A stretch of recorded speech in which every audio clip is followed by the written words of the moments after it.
Okay, let's see how this goes. These are all the lines spoken by the character Hamlet in the play by William Shakespeare.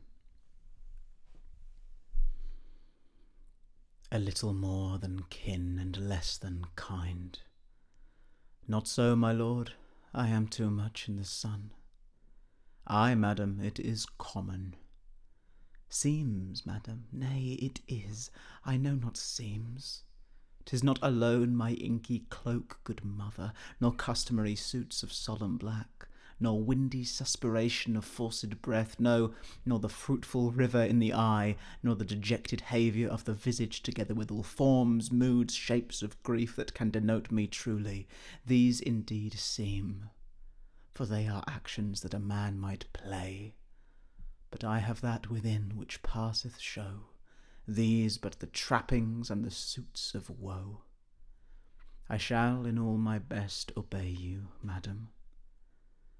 Oh, that this too solid flesh would melt, thaw, and resolve itself into a dew, or that the everlasting had not fixed his cannon gainst self-slaughter. O God, God, how weary, stale, flat, and unprofitable seem to me all the uses of this world. Fie on da, fie!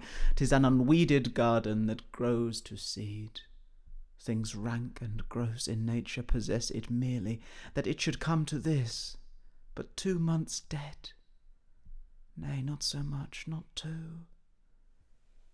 So excellent a king, that was to this Hyperion to a satyr, so loving to my mother that he might not beteem the winds of heaven visit her face too roughly. Heaven and earth must I remember. Why, she would hang on him, as if increase of appetite had grown by what it fed on, and yet within a month. Let me not think on't. Frailty, thy name is woman. A little month, or ere those shoes were old with which she followed my poor father's body, like Niobe, all tears, why she, even she, oh God, a beast that once discourse of reason would have mourned longer, married with my uncle, my father's brother, but no more like my father than I to Hercules, within a month. Ere yet the salt of most unrighteous tears had left the flushing in her galled eyes, she married. O most wicked speed, to post with such dexterity to incestuous sheets! It is not, nor it cannot come to good, but break my heart, for I must hold my tongue.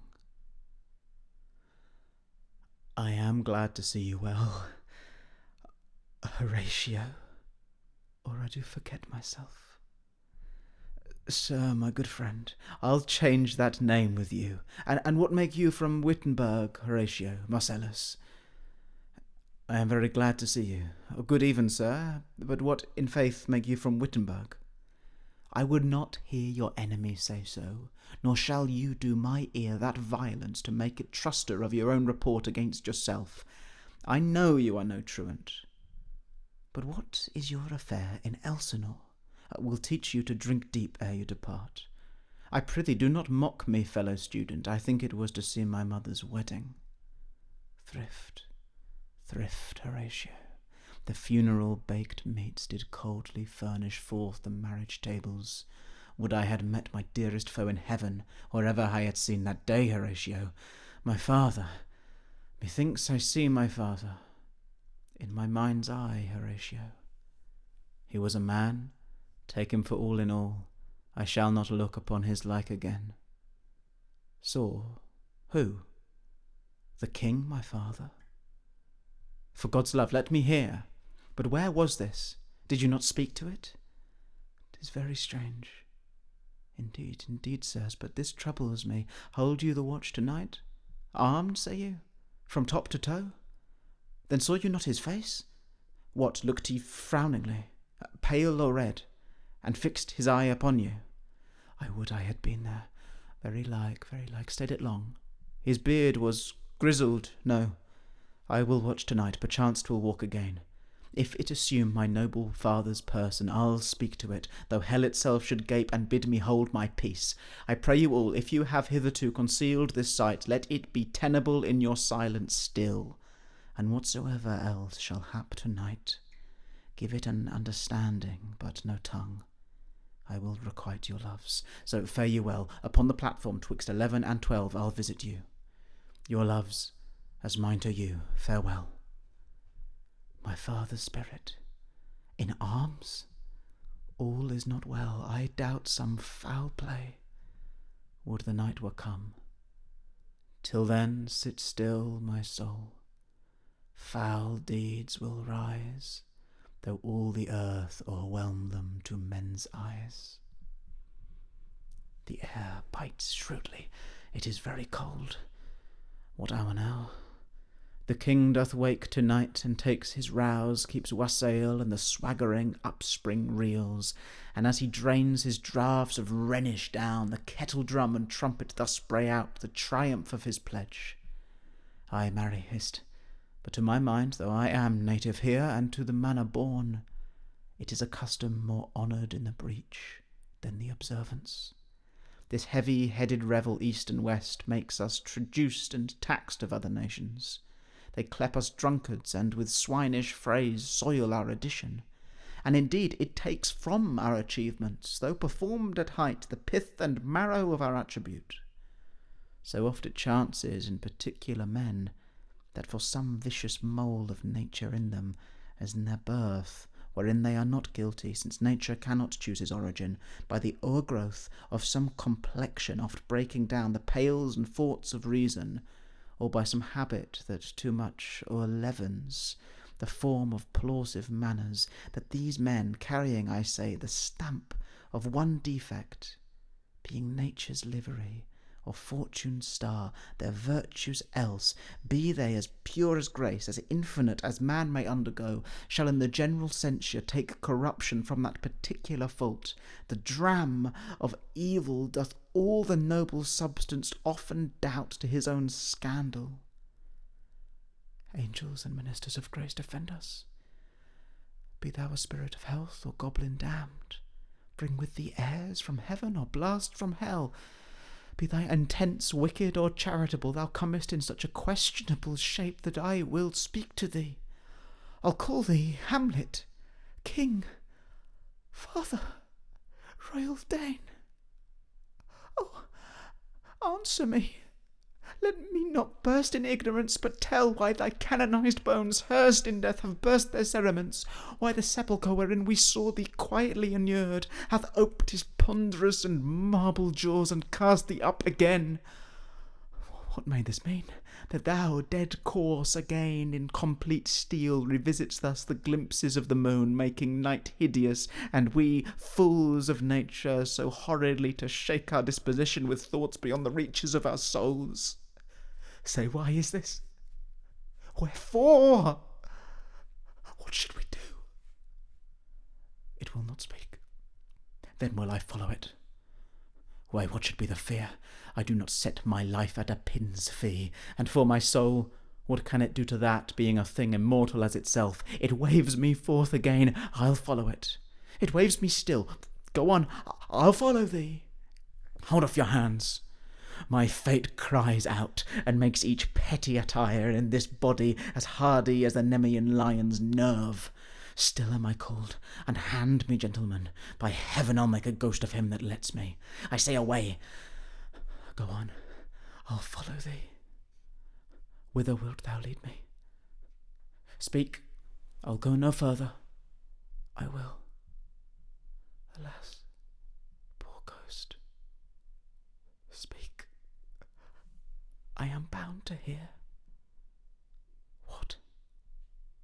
O God, Martha, haste me to know it, that I with wings as swift as meditation or the thoughts of love may sweep to my revenge. O my prophetic soul, my uncle, O horrible, most horrible, Oh, all you host of heaven, O earth, what else, and shall I couple hell? Hold my heart, and you, my sinews, grow not instant old, but bear me stiffly up. Remember thee, I, thou poor ghost, while memory holds a seat in this distracted globe. Remember thee. Yea, from the table of my memory I'll wipe away all trivial fond records, all sores of books, all forms, all pressures past, that youth and observation copied there, and thy commandment all alone shall live within the book and volume of my brain, unmixed with baser matter. Yes, by heaven! O most pernicious woman! O villain, villain, smiling, damned villain! My tables, meet it is I set it down, that one may smile and be a villain. At least I am sure it may be so in Denmark. So, uncle, there you are. Now to my word. It is adieu, adieu. Remember me. I have sworn't. So be it. Hello, ho-ho boy, come, bird, come. No, you will reveal it. How say you then? Would heart of man once think it? But you'll be secret. There's ne'er a villain dwelling in all Denmark, but he's an arrant knave. Why, right, you are in the right, and so without more circumstance at all, I hold it fit that we shake hands and part, you as your business and desires shall point you, for every man hath business and desire such as it is, and for my own poor part, look you, I'll go pray. I am sorry they offend you, heartily. Yes, faith, heartily. Yes, by Saint Patrick, but there is Horatio, and much offence too. Touching this vision here, it is an honest ghost, that let me tell you, for your desire to know what is between us, or master it as you may. And now, good friends, as you are friends, scholars and soldiers, give me but one poor request. Never make known what you have seen tonight. Nay, but swear it. Upon my sword. Indeed, upon my sword, indeed. Ah, sayest thou so? Art thou there, true penny? Come on, you hear this fellow in the cellarage. Consent to swear. Never to speak of this that you have seen. Swear by my sword. Hic et ubique. Then we'll shift our ground. Come hither, gentlemen, and lay your hands again upon my sword. Never to speak of this that you have heard. Swear by my sword. Well said, old mole. Canst work in the earth so fast. A worthy pioneer. Once more, remove, good friends. And therefore, as a stranger, give it welcome. There are more things in heaven and earth, Horatio, than are dreamt of in your philosophy. But come, here, as before, never, so help you mercy, how strange or odd soe'er I bear myself, as I perchance hereafter shall think meet to put an antic disposition on, that you, at such time seeing me, never shall, with arms encumbered thus, or this head shake, or by pronouncing of some doubtful phrases, well, we know, or we could, and if we would, or if we list to speak, or there be, and if there might, or such a ambiguous giving out to note that you know aught of me, this is not to do, so grace and mercy at your most need help you. Swear. Rest, perturbed spirit. So, gentlemen, with all my love I do commend me to you, and what so poor a man as Hamlet is may do it express his love and friendling to you, God willing, shall not lack. Let us go in together, and still your fingers on your lips, I pray, the time is out of joint. O cursed spite, that ever I was born to set it right. Nay, come, let's go together. Well, God a mercy, excellent, well, you are a fishmonger. Then I would you were so honest a man. Ay, sir, to be honest as this world goes is to be one man picked out of 10,000. For if the sun breeds maggots in a dead dog, being a god-kissing carrion, have you a daughter? Let her not walk in the sun. Conception is a blessing, but not as your daughter may conceive. Friend, look to it. Words, words, words. Between who?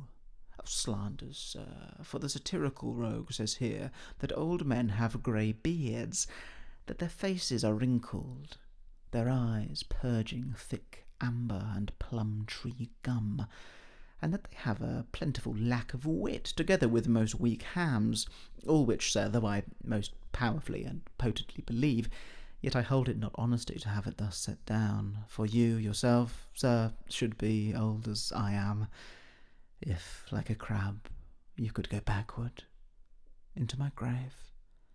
Or you cannot, sir, take from me anything that I will more willingly part withal, except my life, except my life, except my life. These tedious old fools! My excellent good friends, how dost thou, Guildenstern? Ah, Rosencrantz, good lads, how do ye both? Nor the soles of her shoe? Then you live about her waist, or in the middle of her favours, in the secret parts of fortune. Oh, most true, she is a strumpet. What news? Then is doomsday near? But your news is not true. Let me question more in particular. What have you, my good friends, deserved at the hands of fortune, that she sends you to prison hither? Denmark's a prison, a goodly one, in which there are many confines, wards, and dungeons. Denmark being one of the worst. Well then, 'tis none to you, for there is nothing either good or bad, but thinking makes it so. To me it is a prison. O God, that I could be bounded in a nutshell, and count myself a king of infinite space, were it not that I have bad dreams. A dream is but a shadow. Then are our beggars' bodies, and our monarchs and outstretched heroes the beggars' shadows. Shall we to the court? For by my faith I cannot reason. No such matter. I will not sort you with the rest of my servants, for to speak to you like an honest man, I am most dreadfully attended, but in the beaten way of friendship. What make you at Elsinore? Beggar that I am even poor in thanks. But I thank you, and sure, dear friends, my thanks are too dear a halfpenny. Were you not sent for? Is it your own inclining? Is it a free visitation? Come, deal justly with me. Come, nay, speak. Why, anything but to the purpose you were sent for. And there is a kind of confession in your looks, which your modesties have not craft enough to colour. I know the good king and queen have sent for you. That you must teach me. But let me conjure you by the rights of our fellowship, by the constancy of our youth, by the obligation of our ever-preserved love, and by what more dearer, better, prosperer could charge you withal, be even and direct with me, whether you were sent for or no. Nay, then I have an eye of you. If you love me, hold not off.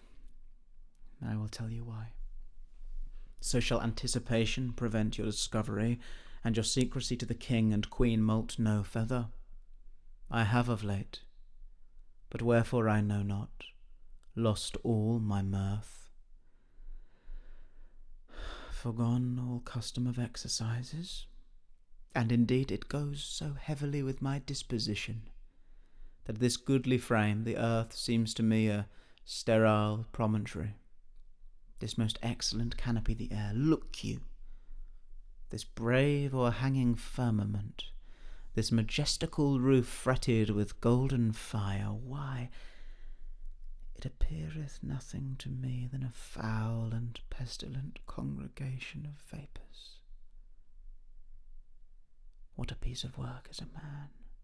How noble in reason, how infinite in faculties, in form and moving, how express and admirable, in action how like an angel, in apprehension how like a god, the beauty of the world, the paragon of animals, and yet to me what is this quintessence of dust? Man delights not me, no, nor woman. though by your smiling you seem to say so. Why did you laugh then when I said man delights not me? He that plays the king shall be welcome. His majesty shall have tribute of me. The adventurous knight shall use his foil and target. The lover shall not sigh gratis. The humorous man shall end his part in peace. The clown shall make those laugh whose lungs are tickle of the seer, and the lady shall say her mind freely, or the blank verse shall halt for it. What players are they? How chances it they travel? Their residence, both in reputation and profit, was better both ways.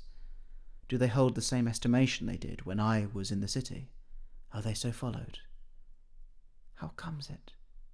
Do they grow rusty? What, are they children? Who maintains them? How are they escorted? Will they pursue the quality no longer than they can sing? Will they not say afterwards, if they should grow themselves to common players, as it is most like, if their means are no better, their writers do them wrong to make them exclaim against their own succession? It's possible. Do the boys carry it away? It is not very strange, for my uncle is king in Denmark, and those that would make mouths at him while my father lived give 20, 40, 50, 100 ducats apiece for his picture in little. Sblood, there is something in this more than natural, if philosophy could find it out. Gentlemen, you are welcome to Elsinore. Your hands come. The appurtenance of welcome is fashion and ceremony. Let me comply with you in this garb, lest my extent to the players, which I tell you must show fairly outwards, should more appear like entertainment than yours. You are welcome, but my uncle, father, and aunt mother are deceived. I am but mad north-northwest. When the wind is southerly, I know a hawk from a handsaw. Hark you, Guildenstern, and you too, at each ear a hearer. That great baby you see there is not yet out of his swaddling clouts. I will prophesy he comes to tell me of the players. Mark it. You say right, sir, a Monday morning 'twas so indeed. My lord, I have news to tell you. When Roscius was an actor in Rome, buzz, then came each actor on his ass. O Jephthah, judge of Israel, what a treasure hadst thou! Why, one fair daughter, and no more, the which she loved passing well. Am I not in the right, old Jephthah? Nay, that follows not. Why, as by lot God wot, and then you know, it came to pass, as most like it was. The first row of the pious chanson will show you more, for look where my abridgment comes. You are welcome, masters, welcome all. I am glad to see thee well. Welcome, good friends.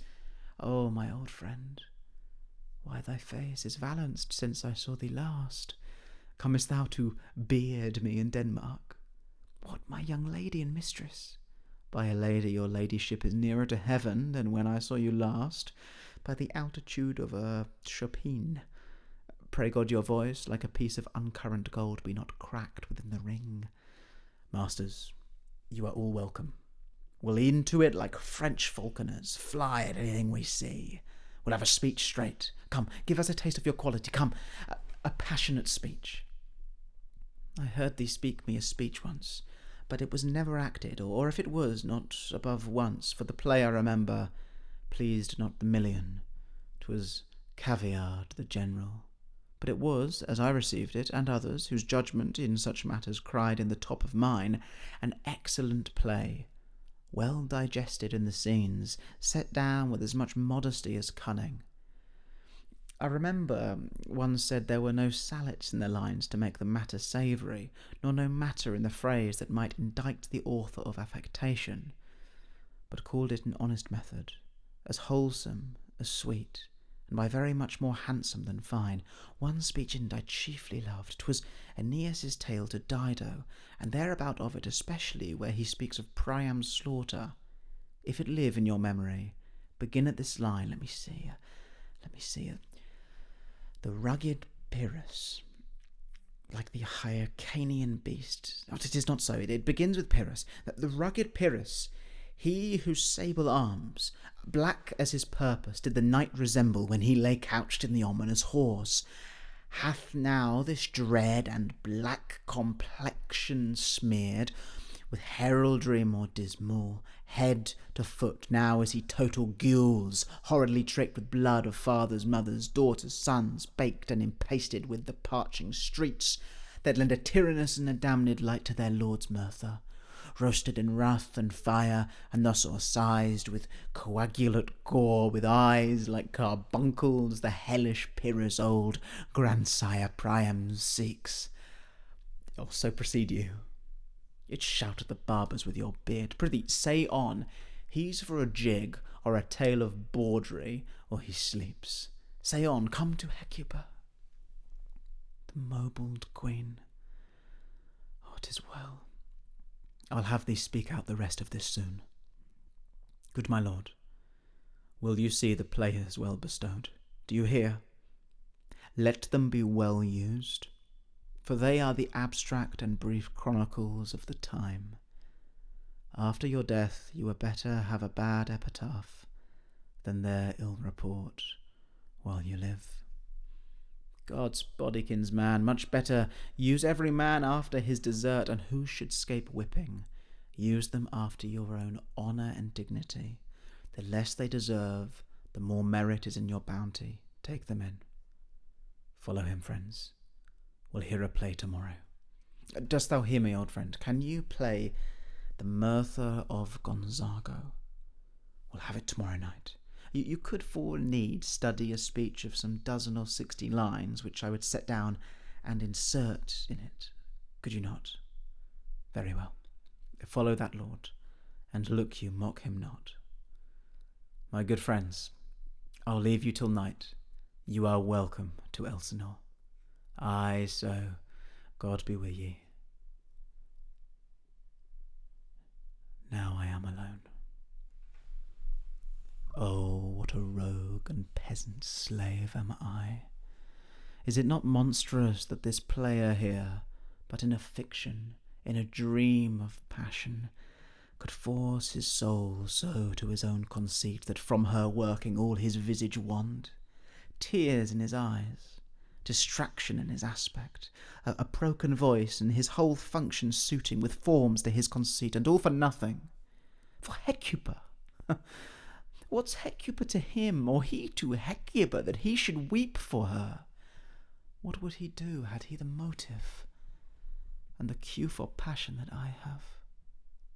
He would drown the stage with tears, and cleave the general ear with horrid speech, make mad the guilty and appall the free, confound the ignorant, and amaze indeed the very faculties of eyes and ears. Yet I, a dull and muddy-mettled rascal, peak like John o' Dreams, unpregnant of my cause, and can say nothing.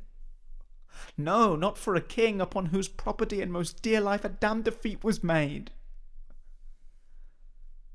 Am I a coward? Who calls me villain?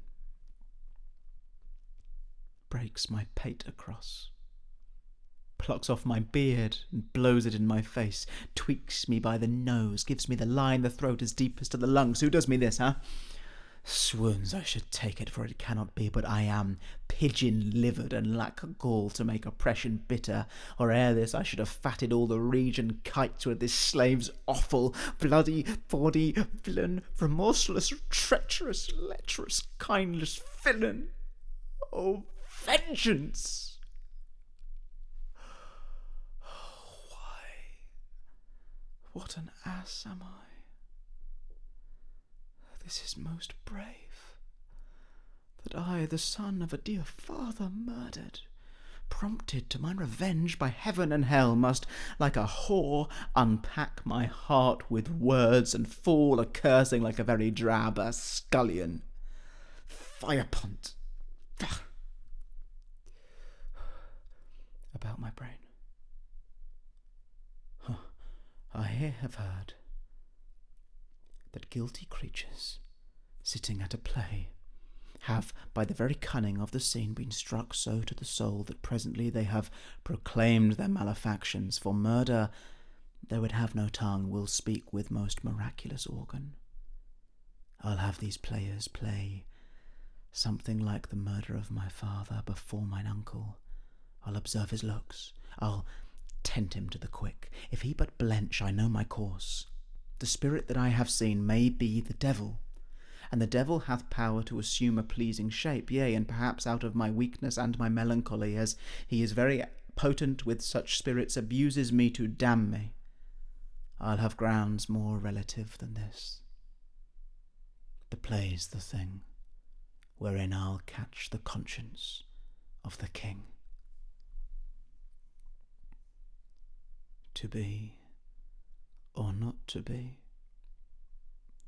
that is the question.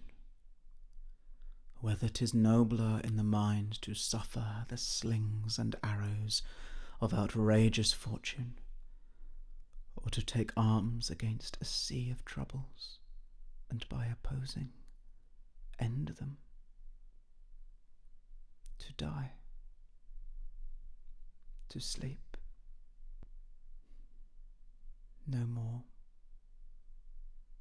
and by asleep to say we end the heartache and the thousand natural shocks that flesh is heir to. 'Tis a consummation devoutly to be wished, to die, to sleep, perchance to dream.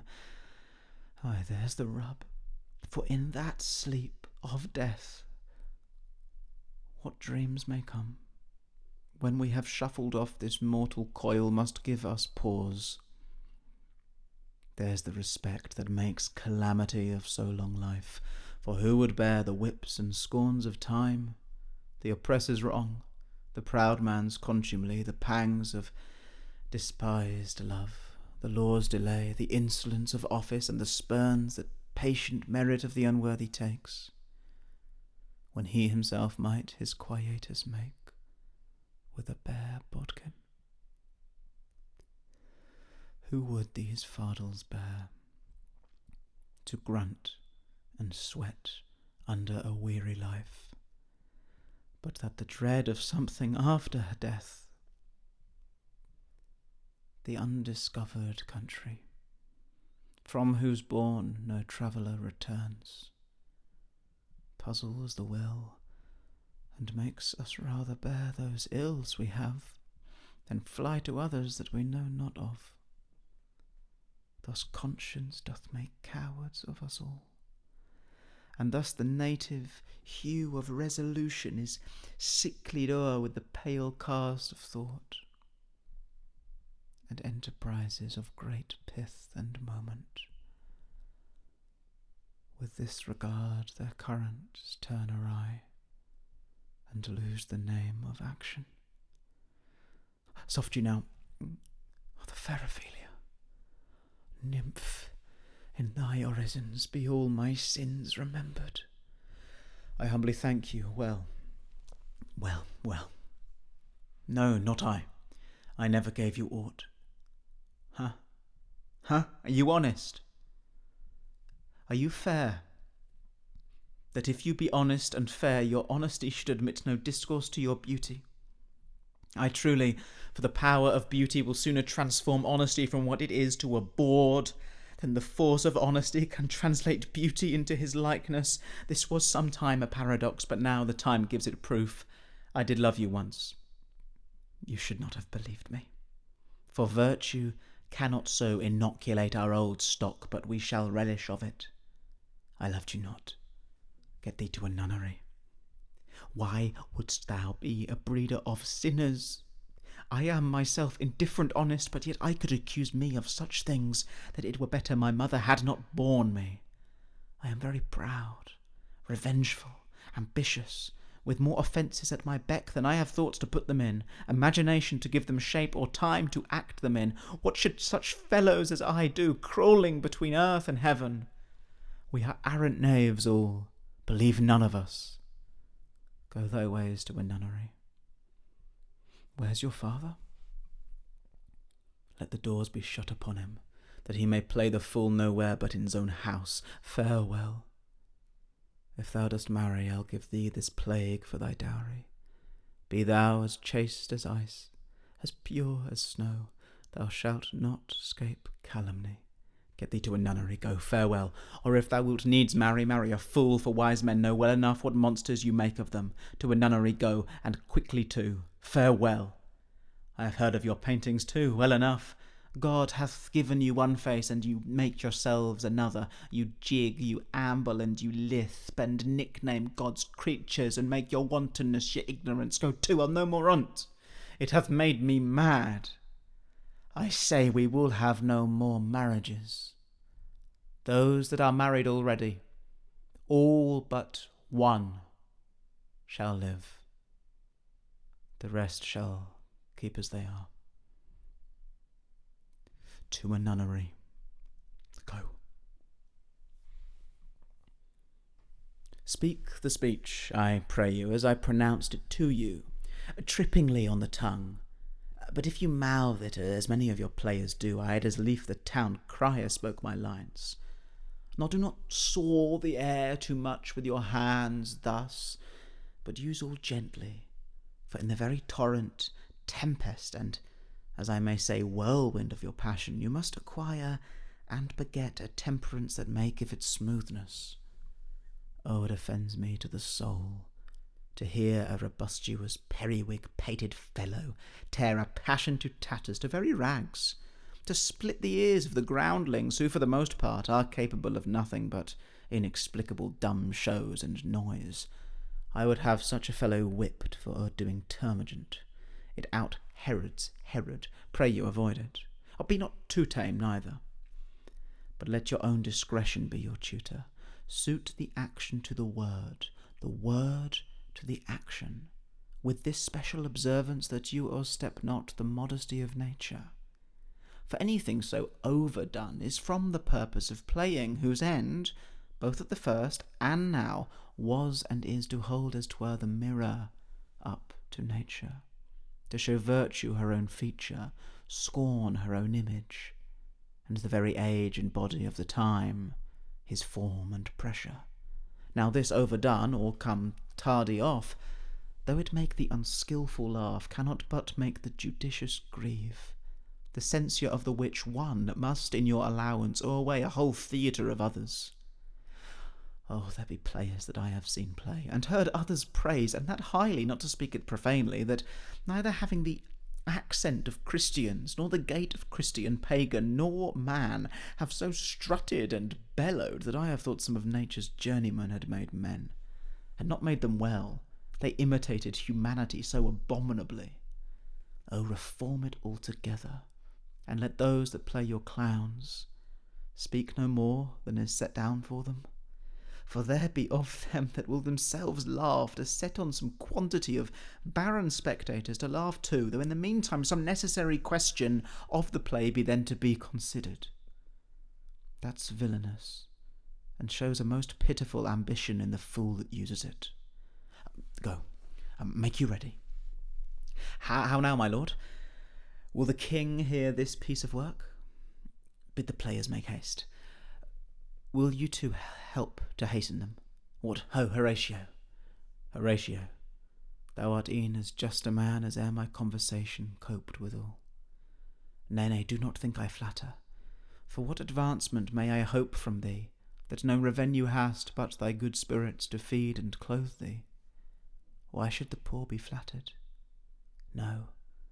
Let the candid tongue lick absurd pomp, and crook the pregnant hinges of the knee where thrift may follow fawning. Dost thou hear? Since my dear soul was mistress of her choice, and could of men distinguish, her election hath sealed thee for herself, for thou hast been one in suffering all that suffers nothing. A man that fortune's buffets and rewards has ta'en with equal thanks. And blessed are those whose blood and judgment are so well commingled that they are not a pipe for fortune's finger to sound what stop she please. Give me that man that is not passion's slave, and I will wear him in my heart's core, I in my heart of heart, as I do thee. Something too much of this. There is a play tonight before the king. One scene of it comes near the circumstance which I have told thee of my father's death, I prithee, when thou seest that act afoot, even with the very comment of thy soul, observe my uncle. If his occulted guilt do not itself unkennel in one speech, it is a damned ghost that we have seen, and my imaginations are as foul as Vulcan's stithy. Give him heedful note, for mine eyes will rivet to his face, and after we will both our judgments join in censure of his seeming. They are coming to the play. I must be idle. Get you a place. Excellent, in faith, of the chameleon's dish I eat the air, promise crammed. You cannot feed capons so. No, nor mine now. My lord, you played once in the university, you say. What did you enact? It was a brute part of him to kill so capital a calf there. Be the players ready? No, good mother. Here's metal more attractive. Lady, shall I lie in your lap? I mean, my head upon your lap. Do you think I meant country matters? That's a fair thought, to lie between maids' legs. Nothing. Who, I? Oh, God, you're only jig-maker. What should a man do but be merry? For look you how cheerfully my mother looks, and my father died within 2 hours. So long? Oh, nay, then let the devil wear black, for I'll have a suit of sables. Oh, heavens, died 2 months ago, and not forgotten yet. Then there's hope a great man's memory may outlive his life half a year. But by a lady, he must build churches then, or else shall he suffer not thinking on, with the hobby horse, whose epitaph is, for oh, the hobby horse is forgot. Marry, this is mincing maleccho. It means mischief. We shall know by this fellow. The players cannot keep counsel, they'll tell all. Ay, or any show that you'll show him. Be not you ashamed to show, he'll not shame to tell you what it means. Is this a prologue or the posy of a ring? As a woman's love. Wormwood, wormwood. If she should break it now. Madam, how like you this play? Oh, but she'll keep her word. No, they do but jest, poison in jest. No offence in the world. The mousetrap.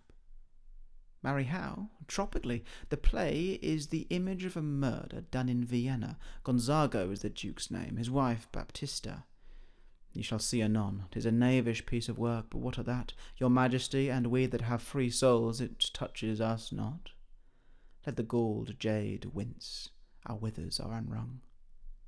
I could interpret between you and your love if I could see the puppets dallying. It would cost you a groaning to take off my edge. You must take your husband's. Begin, murderer. Pox, leave thy damnable faces and begin. Come, the croaking raven doth bellow for revenge. Sorry, this sucks to interrupt now, but this website's a bit actually isn't correct. I'm trying to read between the lines, so to speak, but a significant amount of the lines on this page are not just Hamlet's. They're the players, so I'm just going to try my best. I've come so far, so I might as well carry on.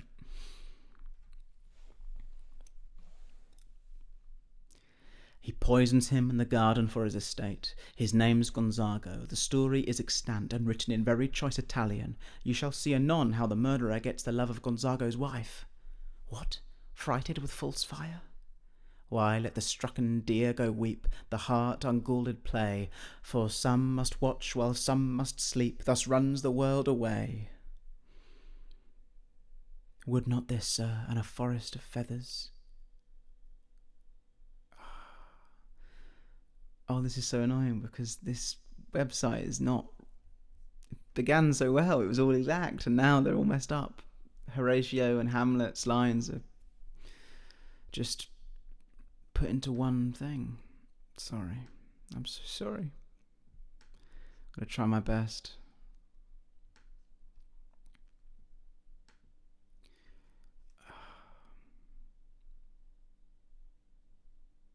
Would not this, sir, and a forest of feathers, if the rest of my fortunes turn Turk with me, with 2 provincial roses on my raised shoes, get me a fellowship and a cry of players, sir?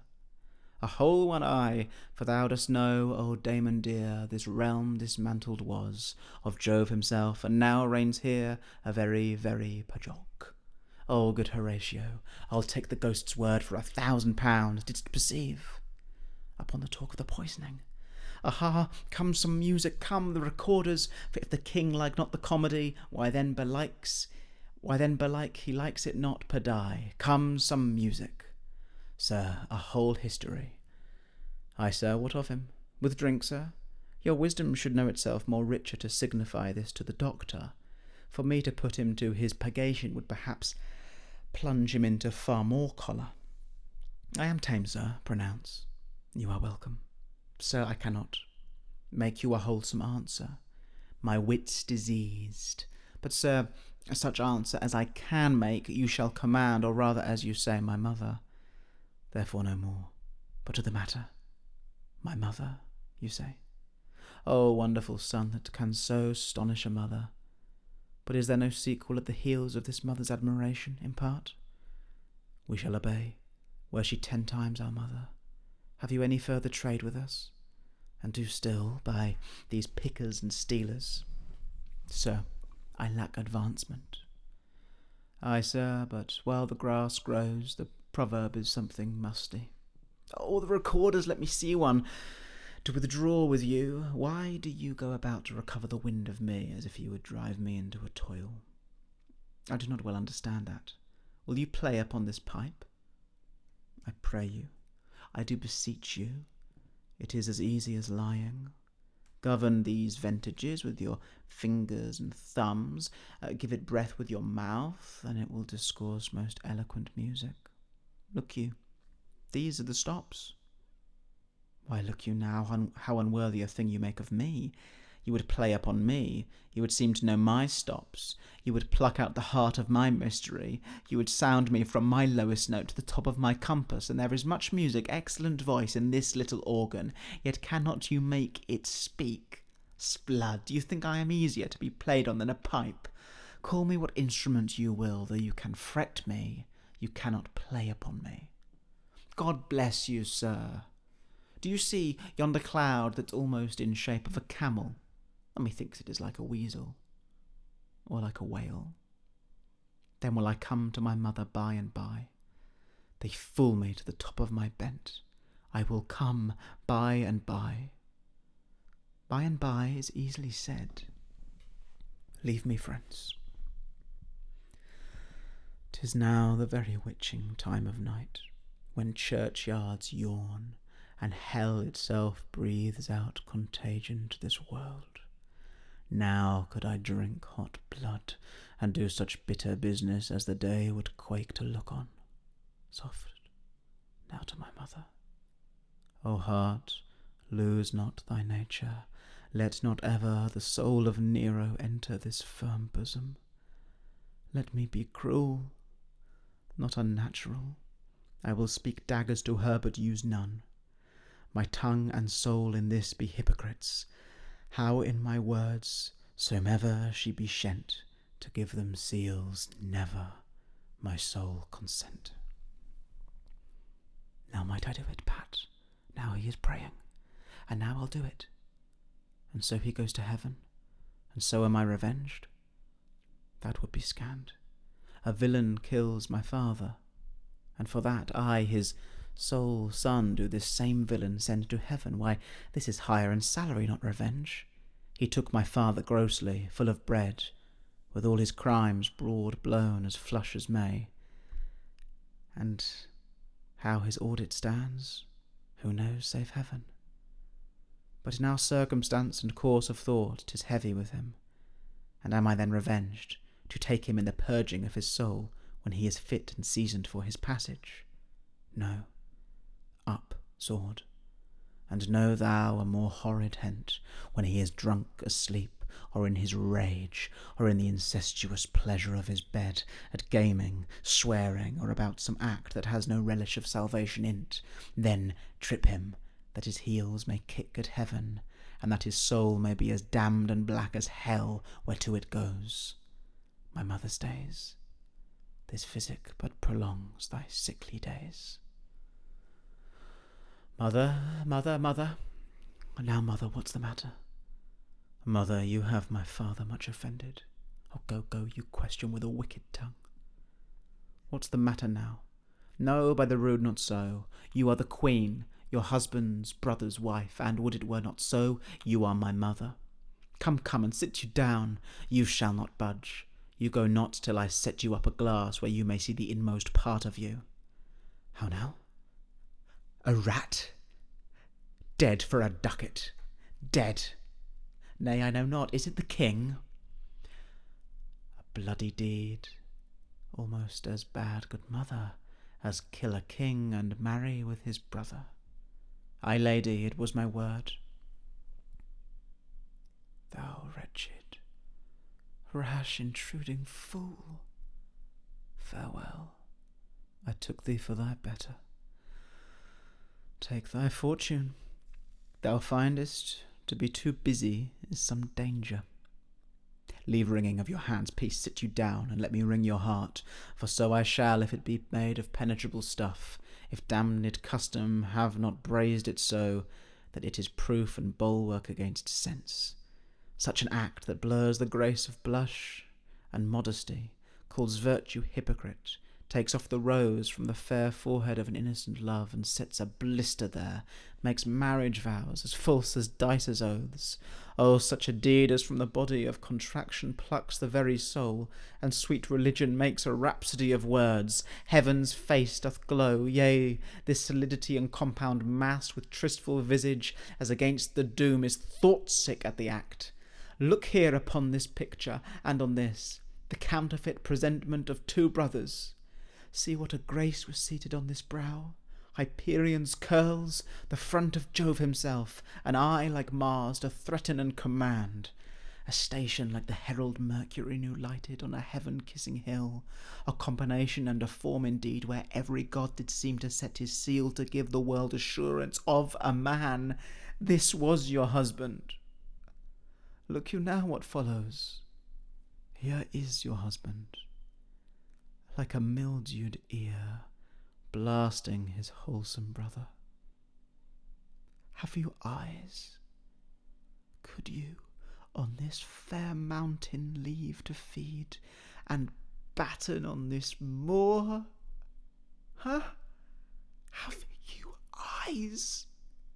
You cannot call it love, for at your age the heyday in the blood is tame, it's humble, and waits upon the judgment, and what judgment would step from this to this? Sense, sure you have, else could you not have motion, but sure that sense is apoplexed, for madness would not err, nor sense to ecstasy was ne'er so thralled, but it reserved some quantity of choice to serve in such a difference. What devil was't that thus hath cozened you, at hoodman blind?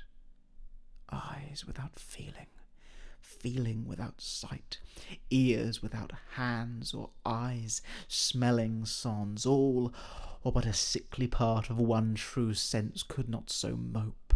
O shame, where is thy blush? Rebellious hell, if thou canst mutine in a matron's bones, to flaming youth let virtue be as wax and melt in her own fire.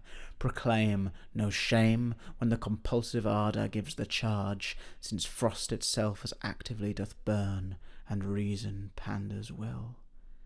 Nay, but to live in the rank sweat of an enseamed bed, stewed in corruption, honeying and making love over the nasty sty, a murderer and a villain, a slave that is not 20th part the tithe of your precedent lord, a vice of kings, a cut-purse of the empire and the rule, that from a shelf the precious diadem stole and put it in his pocket, a king of shreds and patches.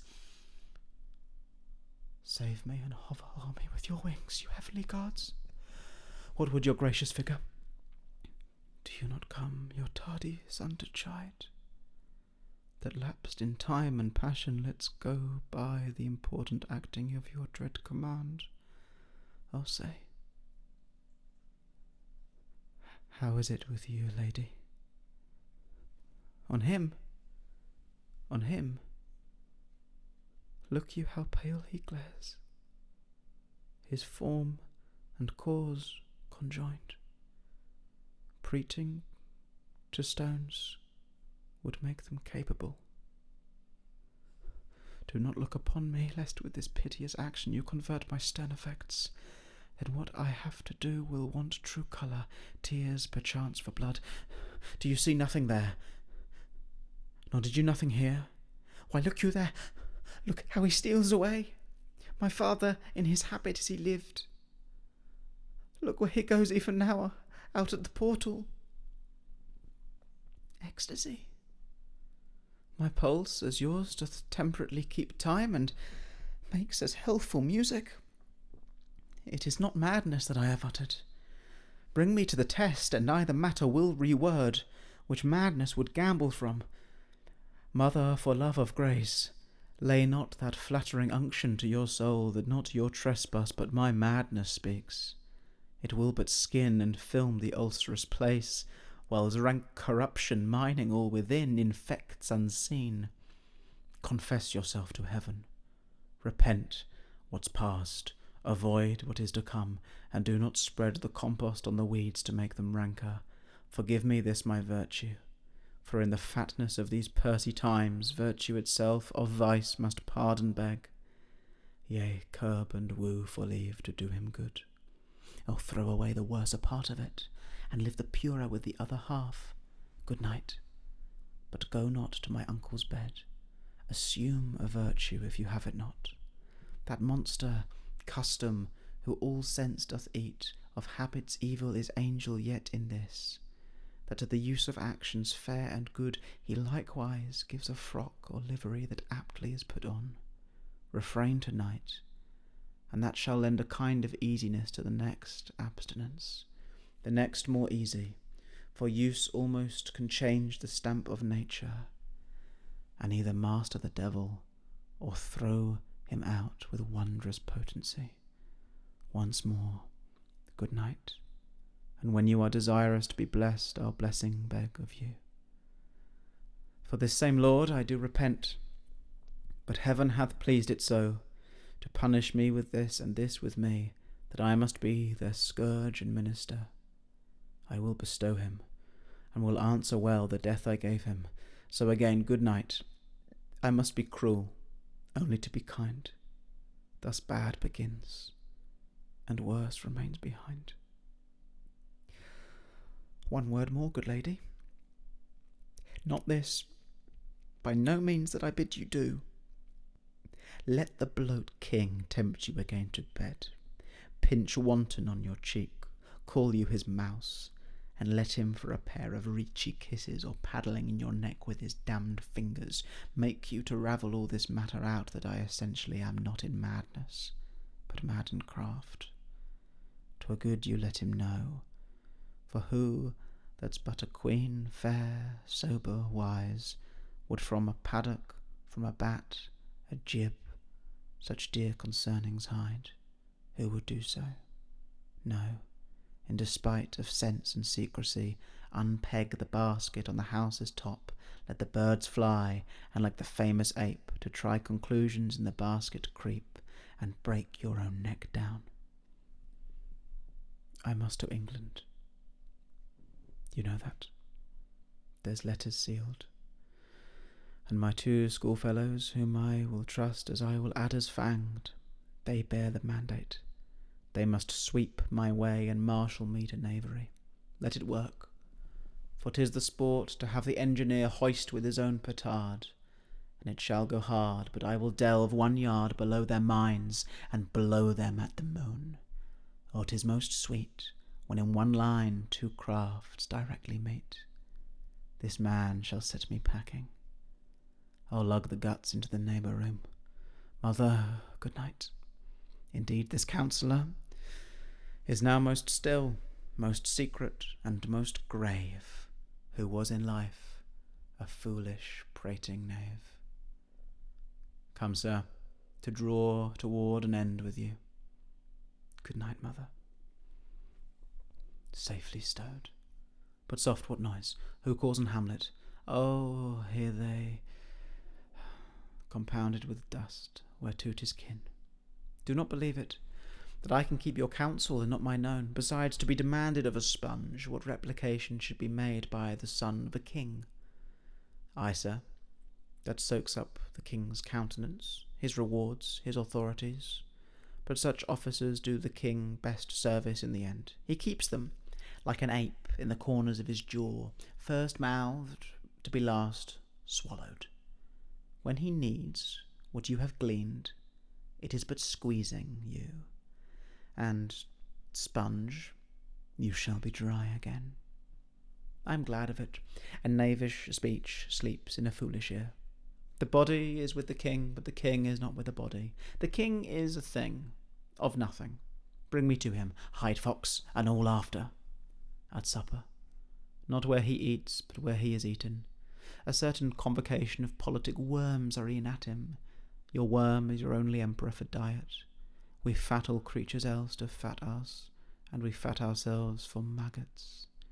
Your fat king and your lean beggar is but variable service, 2 dishes, but to 1 table, that's the end. A man may fish with the worm that hath eat of a king, and eat of the fish that hath fed of that worm. Nothing but to show you how a king may go a progress through the guts of a beggar. In heaven, send thither to see. If your messenger find him not there, seek him in the other place yourself. But indeed, if you find him not within this month, you shall nose him as you go up the stair into the lobby. He will stay till you come. For England. Good. I see a cherub that sees them. But come, for England. Farewell, dear mother. My mother! Father and mother is man and wife. Man and wife is one flesh, and so my mother. Come, for England. Good sir, whose powers are these? How purposed, sir, I pray you? Who commands them, sir? Goes it against the main of Poland, sir, or for some frontier? Why then the Polak never will defend it. 2,000 souls and 20,000 ducats will not debate the question of this straw. This is the impostume of much wealth and peace that inward breaks, and shows no cause without why the man dies. I humbly thank you, sir.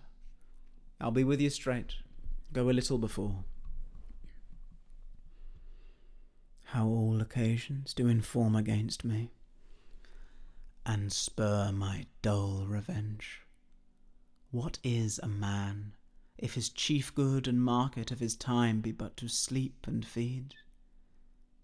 A beast, no more.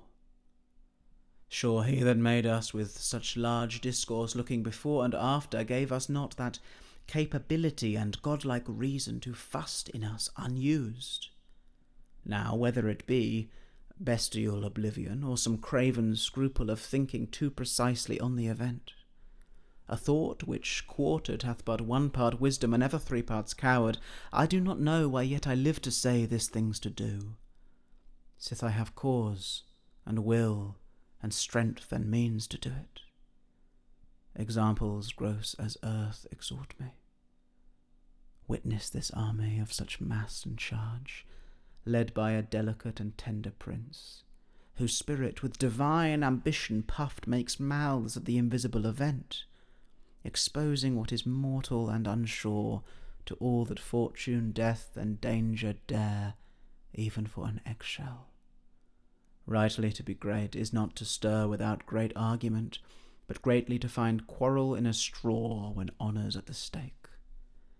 How stand I then, that have a father killed, a mother stained, excitements of my reason and my blood, and let all sleep, while to my shame I see the imminent death of 20,000 men, that for a fantasy and trick of fame go to their graves like beds, fight for a plot, whereon the numbers cannot try the cause, which is not tomb enough and continent to hide the slain.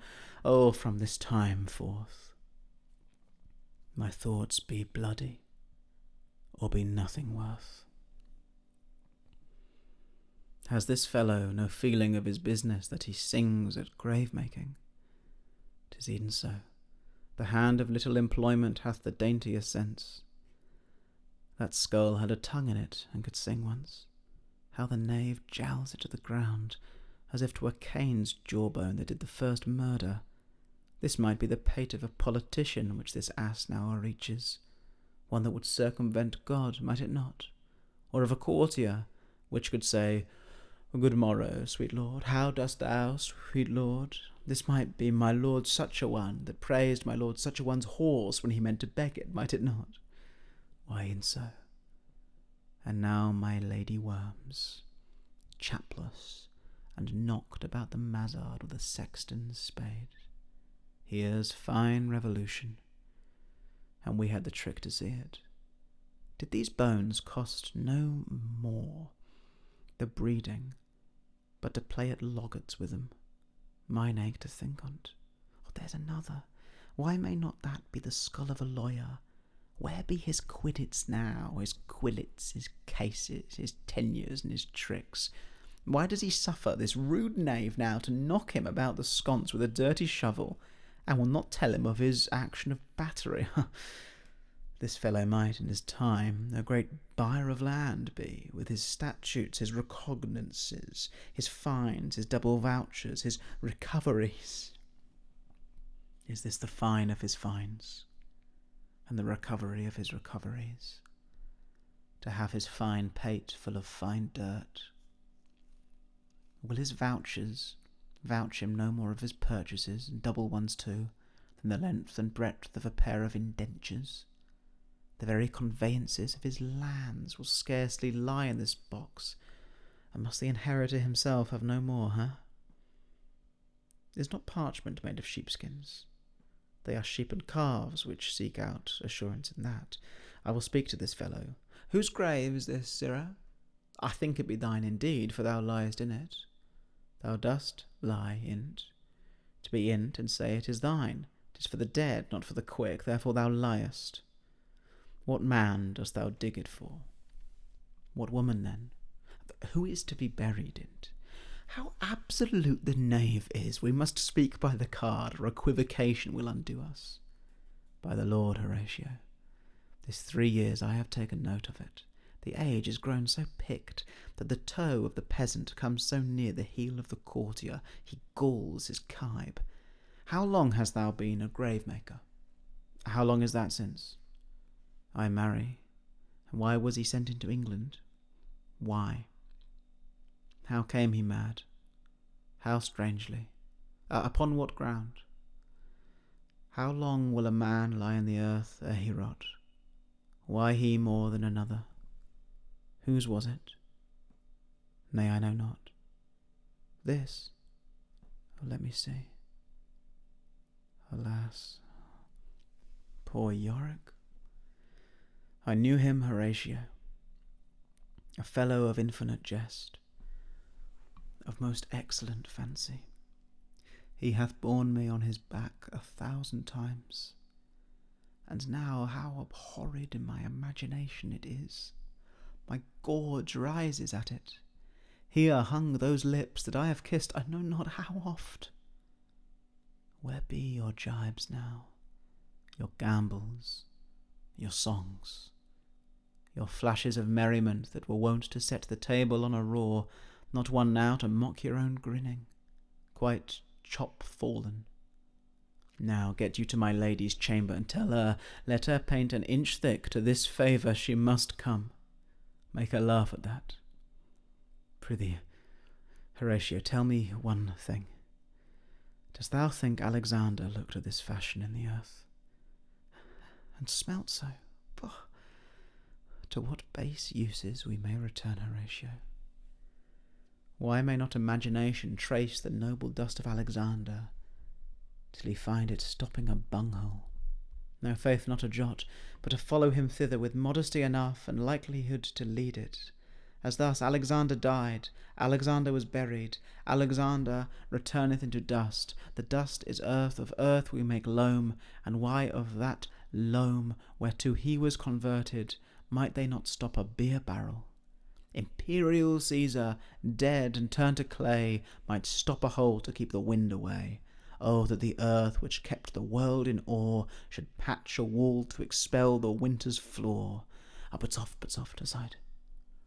Here comes the king. Not the queen, the courtiers. Who is this they follow, and with such maimed rites? This doth betoken the course they followed it with desperate hand, fordo its own life. 'Twas of some estate. Couch we a while and mark. That is Laertes, a very noble youth, mark. What? The fair Ophelia? What is he whose grief bears such an emphasis? Whose phrase of sorrow conjures the wandering stars and makes them stand like wonder-wounded hearers? This is I, Hamlet the Dane. Thou prayest not well. I prithee take thy fingers from my throat, for though I am not spleenative and rash, yet have I in me something dangerous which let thy wisdom fear. Hold off thy hand. Why, I will fight with him upon this theme until my eyelids will no longer wag. I loved Ophelia. 40,000 brothers could not, with all their quantity of love, make up my sum. What wilt thou do for her? Swoons, show me what thou wilt do. Would weep, would fight, would fast, would tear thyself, would drink up easel, eat a crocodile? I'll do it. Dost thou come here to whine, to outface me with leaping in her grave? Be buried quick with her, and so will I. And if thou prate of mountains, let them throw millions of acres on us, till our ground, singeing his pate against the burning zone, make Ossa like a wart. Nay, and thou wilt mouth, I'll rant as well as thou. Hear you, sir, what is the reason that you use me thus? I loved you ever, but it is no matter. Let Hercules himself do what he may, the cat will mew, and dog will have his day. So much for this, sir. Now shall you see the other. You do remember all the circumstance. Sir, in my heart there was a kind of fighting that would not let me sleep. Methought I lay worse than the mutines in the bilboes, rashly, and praised be rashness for it. Let us know our indiscretion sometime serves us well, when our deep plots do pall, and that should learn us there's a divinity that shapes our ends. Rough hew them how we will. Up from my cabin, my sea gown scarfed about me, in the dark groped I to find out them, had my desire fingered their packet, and in fine withdrew to mine own room again, making so bold, my fears forgetting manners, to unseal their grand commission, where I found Horatio. O royal knavery! An exact command, larded with many several sorts of reasons importing Denmark's health and England's too, with such bugs and goblins in my life, that on the supervised, no leisure baited, no, not to stay the finding of the axe, my head should be struck off. Here's the commission, read it at more leisure, but wilt thou bear me how I did proceed, being thus benneted round with villainies? Oh, I could make a prologue to my brains. They had begun the prey.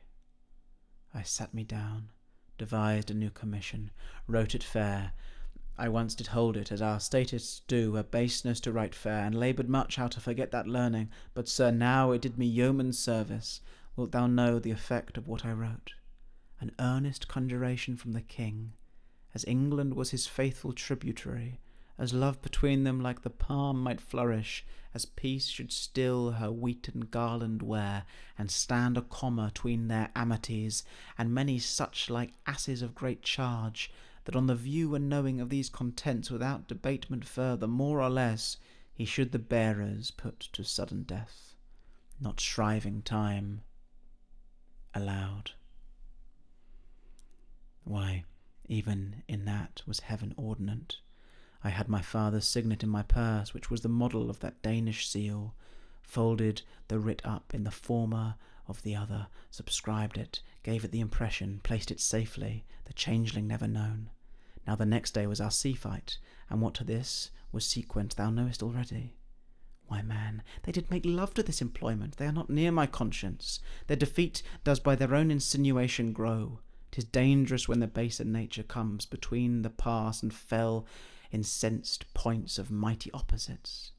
Does it not, thinkest thee, stand me now upon he that hath killed my king and whored my mother, popped in between the election and my hopes, thrown out his angle for my proper life, and with such cozenage, is not perfect conscience to quit him with this arm, and is not to be damned to let this canker of our nature come in further evil?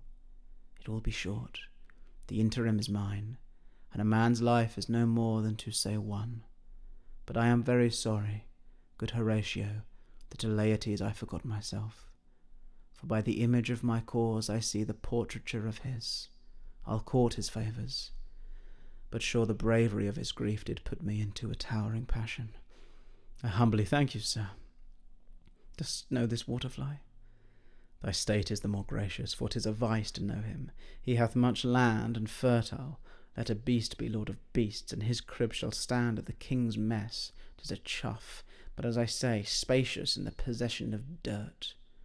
I will receive it, sir, with all diligence of spirit. Put your bonnet to his right use. 'Tis for the head. No, believe me, 'tis very cold. The wind is northerly, but yet methinks it is very sultry and hot for my complexion. I beseech you remember. Sir, his definement suffers no perdition in you, though I know to divide him inventorially would dozy the arithmetic of memory, but you're neither in respect of his quick sale, but in the verity of extolment I take him to be a soul of great article, and his infusion of such dearth and rareness as to make true diction of him. His semblage is his mirror, and who else would trace him? His umbrage, nothing more. The consonancy, sir, why do we wrap the gentleman in our more rawer breath? What imports the nomination of this gentleman? Of him, sir? I would you did, sir, yet in faith if you did, it would not much approve me. Well, sir, I dare not confess that, lest I should compare with him in excellence, but to know a man well were to know himself. What's his weapon? Well, that's two of his weapons, but well, what call you the carriages? The phrase would be more germane to the matter, if we could carry cannon by our sides.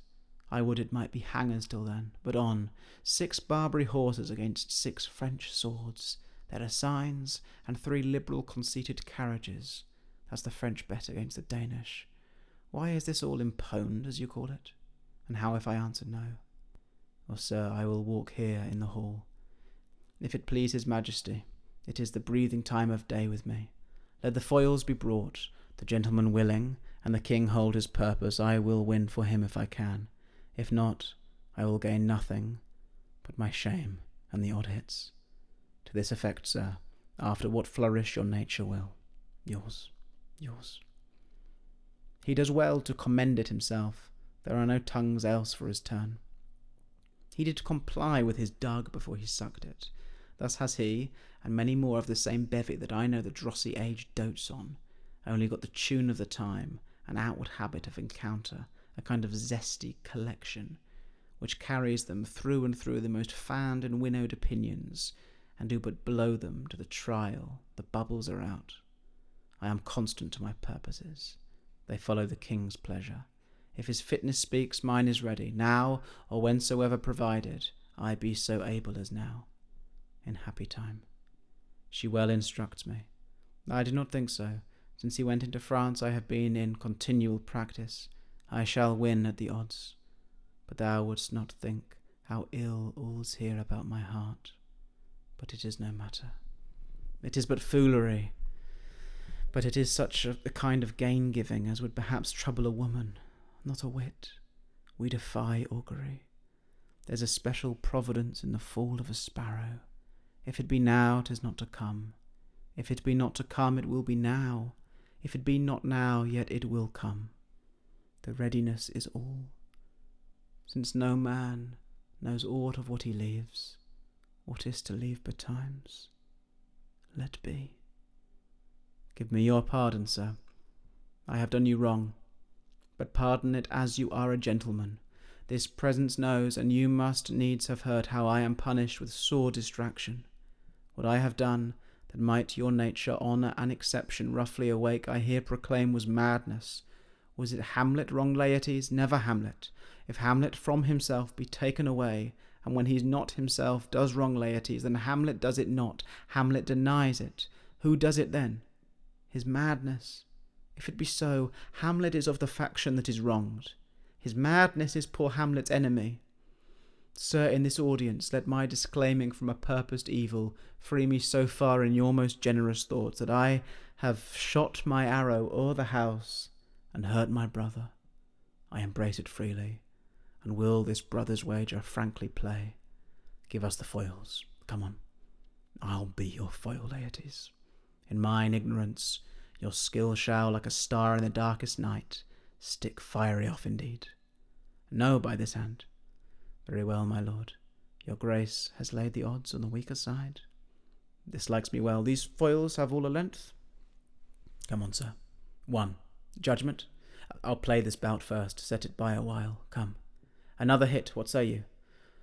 Good madam. I dare not drink yet, madam. By and by. Come for the third, Laertes. You but dally. Pray you pass with your best violence. I am afeard you make a wanton of me. Nay, come again. The queen falls. How does the queen? Oh, villainy. Oh, let the doors be locked. Treachery, seek it out. The point in venom too. Then venom to thy work. Here, thou incestuous, murderous, damned Dane, drink off this poison. Is thy union here? Follow my mother. Heaven make thee free of it. I follow thee. I am dead, Horatio. Wretched queen, adieu. You that look pale and tremble at this chance, that are but mutes or audience to this act, had I but time, as this fell sergeant death is strict in his arrest, oh, I could tell you. But let it be. Horatio, I am dead. Thou livest. Report me and my cause aright to the unsatisfied. As thou art a man, give me the cup.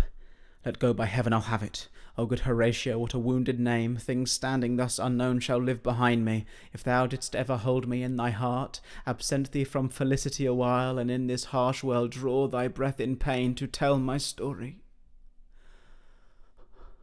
What warlike noise is this? Oh, I die, Horatio. The potent poison quite o'ercrows my spirit. I cannot live to hear the news from England. But I do prophesy the election lights on Fortinbras. He has my dying voice. So tell him, with the occurrence, more and less, which have solicited. The rest is silence. Thank you for watching. I hope you enjoyed that. I'm ready for a drink of water, I must say. That was very challenging, actually. I mean, I'm obviously familiar with the play. Some speeches I'm very familiar with. But, of course, reading all the lines without the prompts is a real challenge.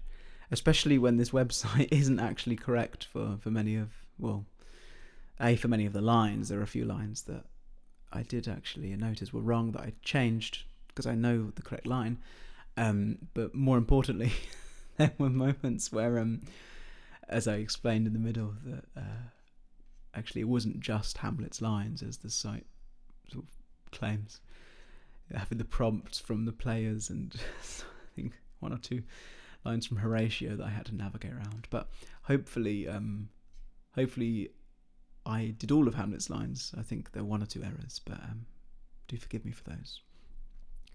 And I don't know. I mean, I don't quite know what anyone's going to use this for, but I mean, my initial feeling, and obviously it wasn't acted well. I mean, I was just cold reading it, really. So, if there are any casting directors out there that are interested in me as playing a Hamlet in their production, do know that I can act a bit better than that. But what I was going to say is what really comes across, I suppose, is obviously the journey of Hamlet. For one, is how insignificant Ophelia is in the play with him. From his point of view, he doesn't have much interaction with her whatsoever, which forces you, I suppose, as an audience member to imagine their relationship based on what other people are saying, which is quite interesting, and also based on what their past was before the play begins. And there was some other moments as well where, towards the end with the gravedigger, I noticed Hamlet asks about 7 consecutive questions without anything else, just one after the other. And really, I suppose at that point, he's coming towards the end of his journey. He has this new serenity, and he really wants to look the world. Well, he wants to look straight into the abyss, I suppose, as Nietzsche might say. He wants to see it as it really is, which, of course, he does by seeing Yorick as well moments later. Anyway, that was very enjoyable for me. It's my favourite play, I think. I massively identify with Hamlet in certain ways, and I suppose we just have to thank William Shakespeare for writing such a great piece, and all the wonderful editors over the years who have made sure that we actually have it in a form that we can all access. So yeah, please do subscribe to the channel, and there's all sorts on here. It's not just weird 1.5 hour videos like this. Some original work and everything else. And one thing I should say just quickly before I go, a shameless plug, is I've just written a book of my own poems, which actually Hamlet as a name and as a character appears in several times. So my own book of poems called Poems for Susan. I wrote them during the period of lockdown, in the space of about 4 months in the summer. So I'll leave a link below, but you can go to my website, which is poetryfromtheshires.com, and if you just click on the shop at the top, or alternatively you can just go poetryfromtheshires.com/shop, and then please do support me with a purchase of my book, and who knows, you may even enjoy the poems. So yeah, take care, and thank you for listening.